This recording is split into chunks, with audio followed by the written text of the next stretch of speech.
Vamos falar dos principais acidentes anatômicos aqui, os ossos da cabeça, do crânio e da face, tá bom? Então, ó, vamos começar aqui pelo frontal. O frontal a gente tem nessa região aqui, ó, entre os dois arcos superciliares, a glabela. E aí a gente tem duas projeções chamadas de tuber frontal, de um lado e do outro. Toda vez que eu falar que tem uma tuberosidade externa, do lado de dentro é uma fossa. Então aqui é o tuber frontal, aqui é a fossa frontal, beleza?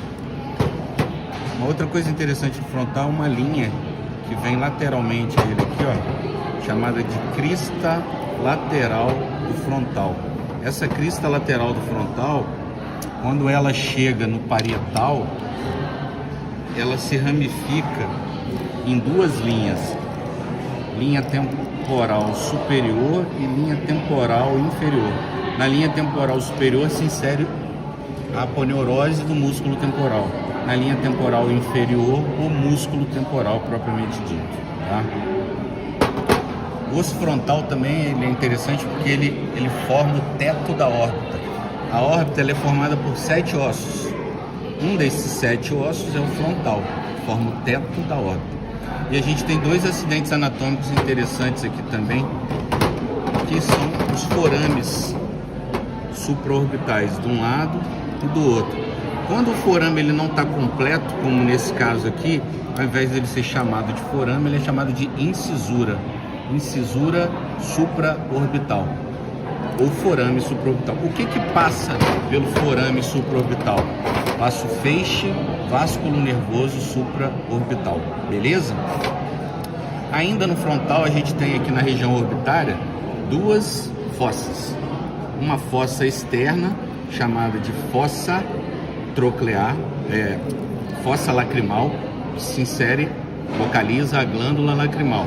E uma fossa interna, bem pequenininha, por isso é chamada até de fosseta troclear, que se insere a polia de reflexão de um músculo extrínseco do olho, chamado oblíquo superior, tá bom? Frontal na parte interna, a gente tem aqui a fossa frontal, um sulco que percorre o frontal todinho aqui, ó, passando entre os dois parietais e terminando lá na protuberância occipital interna do osso occipital, chamado sulco do seio sagital superior, tá? Aqui tem um foramezinho chamado de forame cego. Isso que vocês estão vendo não pertence ao frontal, é ao osso etimoide, chamado de crista etimoidal. Ali está apoiada a foice do cérebro. Lateralmente à crista etimoidal a gente tem a lâmina cribriforme do etimoide, cheia de furinhos ali, que são microforames, por onde passa o primeiro nervo craniano, nervo olfatório, exatamente. Aqui já é a asa maior, a asa menor do esfenoide, e aqui a asa maior do esfenoide. Então aqui você já está vendo o esfenoide. Na asa maior do esfenoide, que é essa grandona aqui, ó, a gente tem 3 forames importantes. Já na asa menor a gente tem um forame importante. Na asa menor a gente tem esse forame aqui, que é o forame ou canal óptico, né? Que sai lá na órbita. Não, pega não. Sai lá na órbita. E aí, por ele passa o segundo nervo craniano, o segundo par craniano, que é o nervo óptico, e a artéria oftálmica, tá? Lógico que a gente tem outros acidentes anatômicos aqui na asa maior, por exemplo, processo clinoide anterior, enfim. Mas de forames são esses. Já na asa maior a gente tem 3 forames importantes: forame redondo, o forame oval e o forame espinhoso. De novo, redondo, oval e espinhoso. São os principais acidentes anatômicos da asa maior. O que passa pelo forame redondo? Nervo maxilar, que é a segunda raiz do nervo trigêmeo. Pelo forame oval, o nervo mandibular, que é a terceira raiz do trigêmeo. E no forame espinhoso passa um ramo da artéria maxilar chamado de artéria meningia média, tá? Que é aquela artéria que no temporal e no parietal fazem aqueles sulcos aqui, ó, na cortical interna. Importante lembrar que eu falei da asa maior e da asa menor, essa é a maior, essa é a menor. Entre a asa menor e a asa maior, a gente vai ter também um acidente anatômico aqui, ó, que é a fissura orbital superior. Então a fissura orbital superior, ela separa a asa menor da asa maior do esfenoide. E por essa fissura também passa uma série de acidentes anatômicos. Passa a veia oftálmica, porque a artéria passou aqui em cima com o nervo óptico. Então aqui vai passar a veia oftálmica, vai passar o terceiro nervo craniano, que é o oculomotor, o quarto, que é o troclear, e o sexto, que é o abducente. E ainda passa a primeira raiz do nervo trigêmeo, que é o nervo oftálmico, tá bom? Isso aqui que vocês estão vendo é o seio esfenoidal, que tem comunicação com o meato superior da cavidade nasal. Acima do seio frontal, do seio esfenoidal, aqui ó, a gente tem a famosa cela turca, ou cela turca, também pode ser chamada de loja hipofisária, onde está a glândula hipófise, tá bom? Bom, aí a gente vai caminhando aqui internamente e a gente já tem nessa região o osso temporal, né? O osso temporal. Se vocês observarem aqui, o osso temporal é o próximo osso a seguir. Então a gente sai da fossa craniana superior ou frontal e vai para a fossa craniana média ou temporal. O principal osso da fossa craniana média é o osso temporal.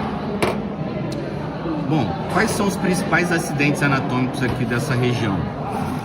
Então a gente vê aqui, ó, um acidente anatômico bem interessante, que é a impressão trigeminal, ó.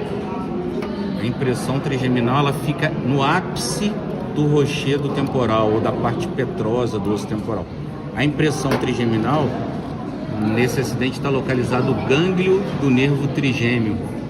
Esse gânglio do nervo trigêmeo é que emite as três raízes. A primeira raiz, que é a oftálmica, que deixa o crânio pela fissura orbital superior. A segunda, que é o nervo maxilar, que deixa o crânio pelo redondo. E a terceira, que é o mandibular, que deixa o crânio pelo oval. O gânglio do nervo trigêmeo, a raiz, começa aqui, tá? A origem aqui, o gânglio dele está aqui. É dele que saem as três raízes. Ainda nessa região aqui, a gente tem uma eminência chamada eminência arqueada, tá? Então aqui, ó, seria essa região, eminência arqueada. Aqui embaixo estão os ossículos da audição. Então se eu cortar aqui, ó, aqui dentro estão os ossículos da audição, abaixo da eminência arqueada. Quais são eles? Estribo, martelo e bigorna, tá bom? Aí, na porção inferolateral do rochedo, a gente tem meato acústico interno, ó, de um lado e do outro. Meato acústico interno. Esse que vocês estão vendo aqui é o externo, né? Aqui é o meato acústico interno. O que passa por ele? O sétimo e o oitavo par craniano, nervo facial e nervo vestíbulo coclear. Bom, aí a gente já vai fazer uma transição aqui dessa região para a fossa craniana inferior posterior, que é essa fossa craniana anterior, média e posterior, que é ocupada basicamente pelo occipital. E aí entre o temporal e o occipital a gente tem um forame enorme aqui, ó, que é o forame jugular, por onde passa o que? A veia jugular interna, os nervos nono, décimo e 11º nervos cranianos, que são quem? Nono é o glossofaríngeo, décimo e o 11º o acessório.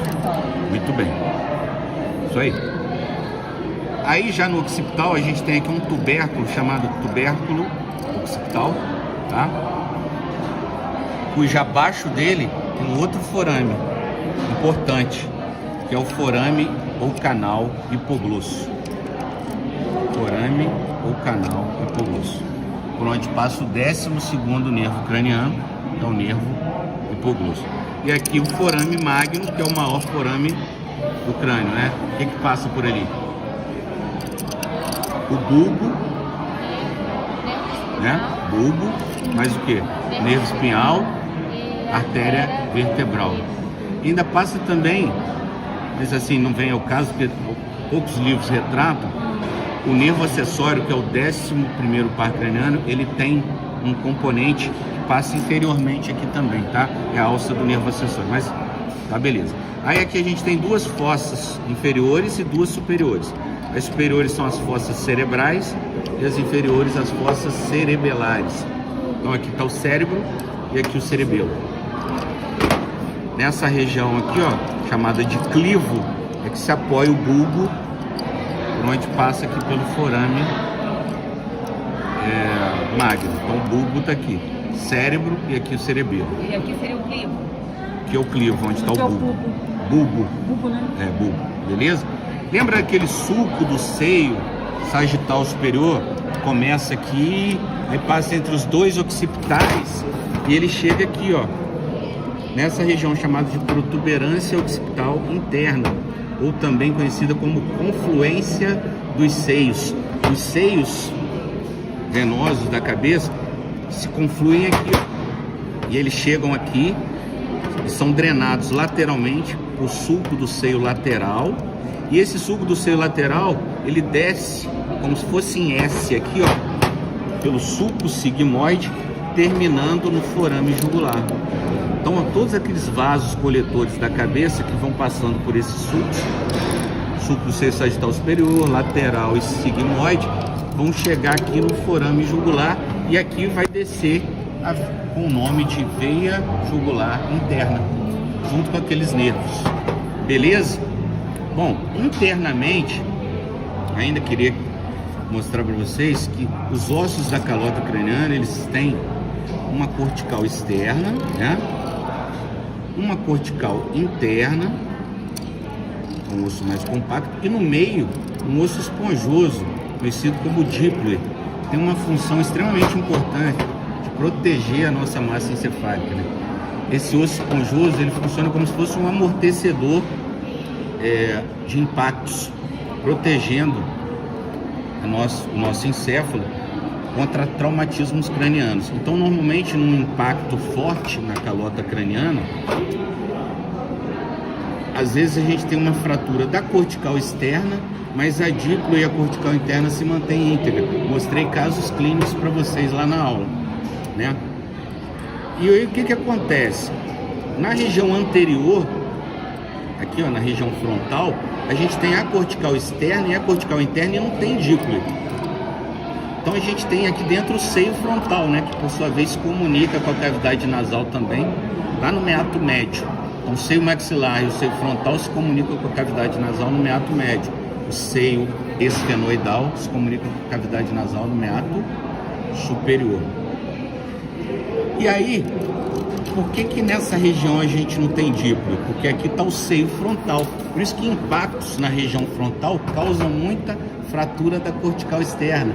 Então mostrei alguns casos para vocês de cranioplastia lá na face, onde a cortical externa estava afundada e ficava aquele defeito ali. A gente ia, botava ali o osso, ou placa, parafuso, ou outro material, lembra?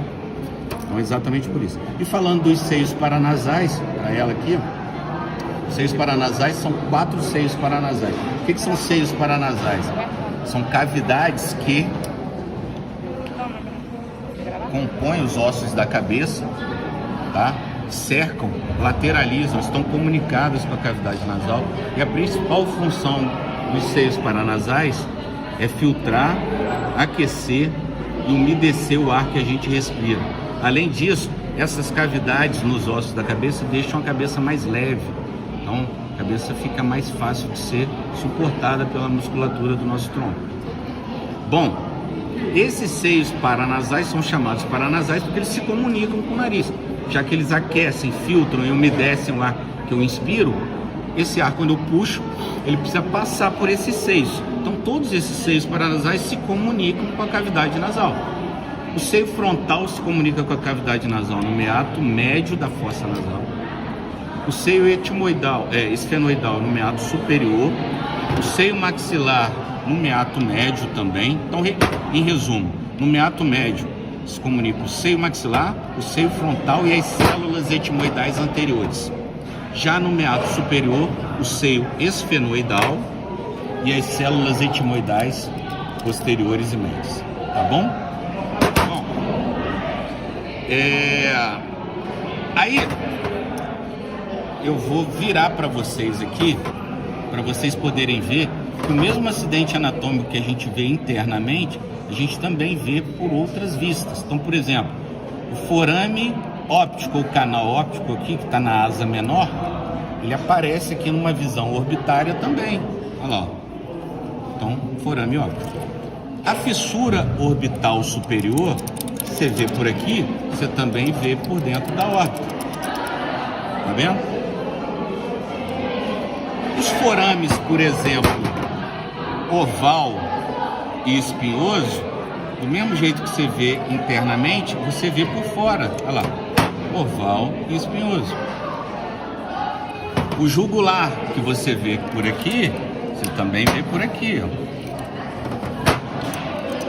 Então, na base do crânio, quase todos, aliás, todos os forames, exceto o forame redondo, você não consegue visualizar ele na base do crânio.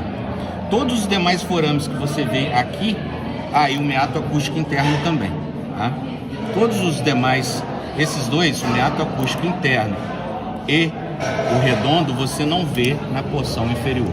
O meato acústico interno, já falei para vocês, aqui passa o nervo facial e o vestíbulo coclear, né? E no redondo passa o nervo maxilar.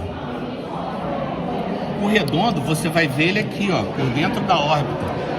Então ele passa ali, ó, entra no sulco infraorbital e vai sair lá no forame infraorbital com o nome de nervo infraorbital. Tá vendo? Vai sair lá dentro com o forame com o nome de nervo infraorbital, gente, ó. Então, ó, nervo maxilar percorre, penetra aqui no sulco e no canal infraorbital e sai aqui na frente no forame infraorbital com o nome de nervo infraorbital. Tá bom? Bom, a gente já falou de tudo aqui dentro, mas aqui por fora a gente não mostrou alguns acidentes, não. Vamos mostrar alguns importantes, ó. Aqui é o côndilo do osso occipital, onde se articula, é o ponto de articulação com a coluna vertebral, a parte cervical, né? Então, com o atlas, com a primeira vértebra cervical.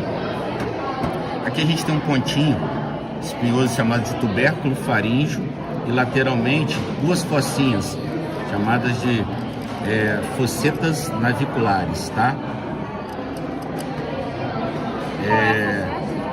Aqui do lado, ó.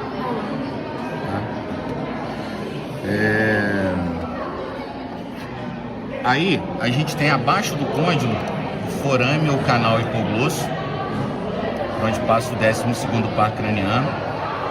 Para ficar mais fácil você visualizar, ó, do lado do hipoglosso já vem o jugular, que eu já tinha falado, que passa, e do lado do jugular o estilomastoide, que fica entre o processo mastoide e o processo estinoide. Esse forame estilomastoide é por onde passa o nervo facial, 7º par craniano também, e a artéria estilomastoide, tá bom? Então, repetindo, hipoglosso, jugular e estilomastoide. À frente do jugular está o carotídeo, por onde passa a artéria carótida interna, tá? E mais à frente ainda a gente tem um forame aqui, ó, chamado de lacerado ou lácero, que a gente vê aqui por dentro também. Esse forame, na verdade, ele é um forame que existe só no osso. Em nós que estamos vivos, não existe. É uma região que ela é preenchida por cartilagem aqui, tá? Então ele não existe. Então ele não passa nada nele. Vocês vão ver alguns livros trazendo que passa parte do nervo petroso. Então, na verdade, não passa aqui. Passa por dentro dele, mas não atravessa ele, tá bom? Então, forame lácero. E lateralmente aqui a gente vê o oval e o espinhoso. O redondo, como eu falei, a gente só vê por essa vista lá. Redondo, oval e espinhoso. Beleza? Bom, aqui a gente tem o processo pterigóide, do osso esfenoide, onde aqui dentro tem a fossa pterigóide, onde se insere o músculo pterigóide medial. E lateralmente aqui a gente tem a lâmina lateral do processo pterigóide, onde a porção inferior do músculo pterigóide lateral se insere aqui também, tá? Então a feixe inferior do músculo pterigóide lateral tem inserção aqui. Então o pterigóide lateral, por exemplo, para você ter uma ideia, ele sai daqui da fóvea, da lâmina lateral do processo pterigóide e vem até a fóvea pterigóide da mandíbula. Sai daqui e vem para cá.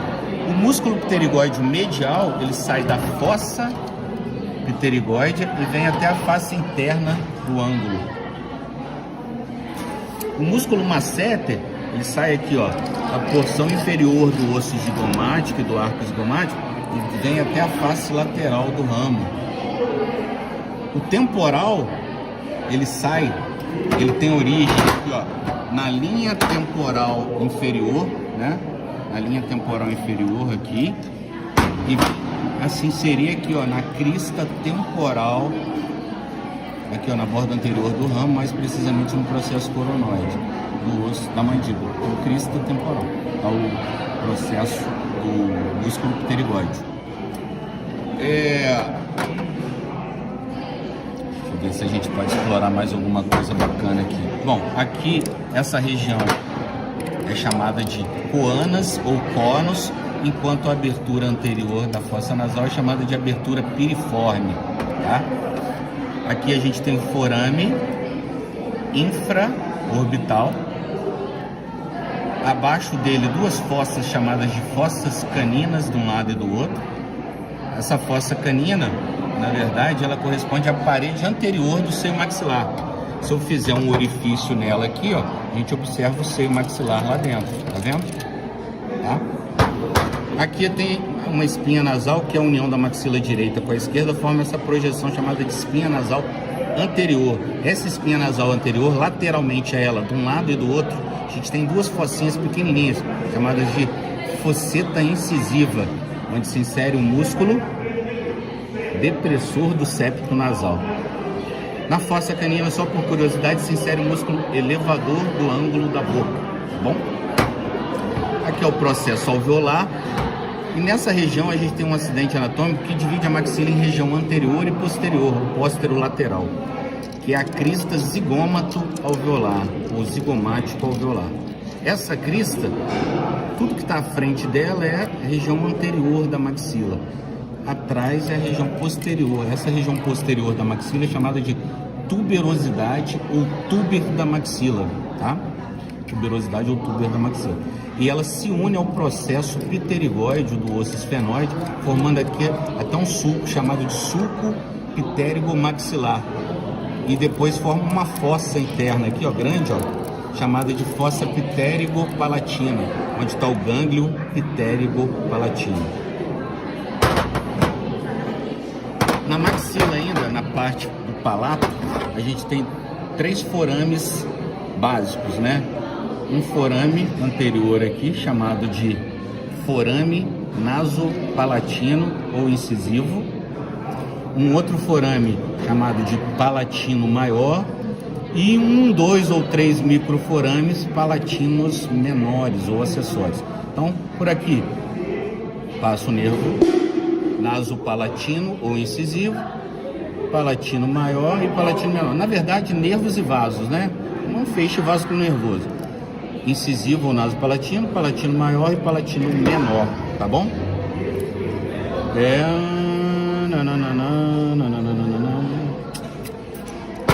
Bom, vamos para mandíbula, só para a gente finalizar aqui.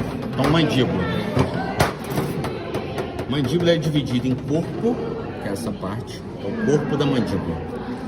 Ramo, processo coronoide, processo condilar ou côndilo, e aqui essa região é chamada de processo alveolar, onde ficam os dentes.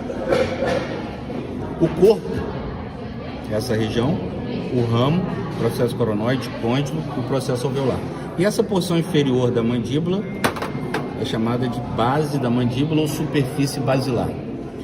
Então vamos começar primeiro pelo corpo. Aqui a região central do corpo é a região de maior concentração óssea, chamada de sínfise mentual ou sínfise mentoniana. E nessa sínfise a gente tem uma protuberância e dois tubérculos laterais, um para um lado e outro para o outro. Então, protuberância mentual e tubérculo mentual. Atrás dos tubérculos, duas fossas, fossa mentual direita e esquerda, onde se insere o músculo mentual. Lateralmente às fossas, dois forames, de um lado e do outro, forame mentual, por onde passa o feixe vasculo nervoso mentual. Depois, uma linha oblíqua que sobe, que percorre obliquamente a mandíbula, chamada de linha oblíqua, onde se insere o músculo bucinador, tá? E no final do corpo, a gente tem aqui na região atrás dos últimos molares, uma região chamada de trígono retromolar. Depois a gente já entra aqui na região do processo coronoide, com a crista temporal, por onde se insere o músculo temporal. Depois a gente vem para o processo condilar, né? Onde o côndilo ele tem uma cabeça e um pescoço, ou colo do côndilo. O principal acidente anatômico do côndilo está na cabeça, a porção medial da cabeça, que é a fóvea pterigoide, por onde passa, onde se insere o músculo pterigóide lateral, mais precisamente a porção inferior dele, tá? E entre o côndilo e o processo coronoide, nós temos um meio forame aqui, né? Uma incisura, metade de um forame, chamado de incisura mandibular, por onde passam nervos e vasos massetéricos, tá bom? Bom, a face externa do ramo é lisa, dá inserção ao músculo masseter, já a face interna é bem rugosa e dá inserção aqui na região do ângulo ao músculo pterigóide medial. Essa região chamada ângulo da mandíbula, na verdade, ela faz parte do ramo. Nada mais é do que a união da borda posterior da mandíbula com a borda inferior, gerando esse ângulo aqui chamado de ângulo mandibular, tá bom? Na face interna do ramo, a gente ainda tem aqui, ó, face interna do ramo, a gente tem aqui um forame que dá início a um canal que percorre toda a mandíbula, que é o forame ou canal mandibular. Forame e depois a continuação canal mandibular. Por aqui vai passar o feixe vasculo nervoso alveolar inferior, que vai para todos os dentes, desde o terceiro molar até o incisivo daquele lado e do lado oposto a mesma coisa. Protegendo esse forame, a gente tem uma projeção espinhosa aqui, ó, que no passado era chamada de espinha de Spix, mas o nome é língula da mandíbula, língula, tá? E abaixo do forame a gente tem um sulco, chamado de sulco milioide, tá? Esse sulco milioide, por ele passa um nervo aqui chamado de nervo milioide. A gente tem aqui na face interna do corpo uma linha que divide a mandíbula, uma linha bem projetada mesmo, que divide a mandíbula em duas fóveas, uma inferior a essa linha e uma superior a essa linha. Então aqui está a linha e aqui as fóveas. Então a linha é chamada de linha milioide, da inserção ao músculo milioide, que é o músculo do assoalho de boca. Tudo que está abaixo desse músculo milioide é acessado cirurgicamente pelo pescoço. Por exemplo, na fóvea submandibular está a glândula submandibular. Se você precisar acessar cirurgicamente essa glândula, você não vai acessar pelo assoalho de boca, porque ela está abaixo do músculo milioide. Tudo que está acima dessa linha, por onde está o músculo milioide, é acessado cirurgicamente por dentro da boca. Então, essa fóvea sublingual, onde está localizada a glândula sublingual, a gente acessa cirurgicamente pelo assoalho de boca.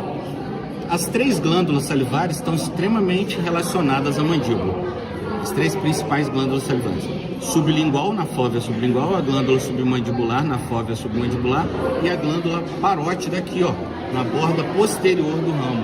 Por isso que alguns livros ainda trazem essa borda posterior do ramo com o nome de borda parotídea, que a glândula parótida está aqui atrás, tá bom? Bom, ainda temos mais dois acidentes para explorar aqui dentro. Um que é essa região espinhosa, aqui ó, bem na parte central do corpo, né? chamada de espinha geniana. Nela se inserem dois músculos, o músculo genioglosso, que vai para a língua superiormente, e o músculo genióide, que vai para o ocioide inferiormente. Então, na parte superior, o músculo genioglosso, na parte inferior, o genióide. Aqui ainda a gente tem duas fossinhas, uma de um lado e outra do outro, chamadas de fossa digástrica, onde se insere um ventre anterior do músculo digástrico. Ventre anterior do músculo digástrico. Beleza? Deixa eu ver se faltou mais alguma coisa. Não, vai tirar 10 na prova. Só estudar.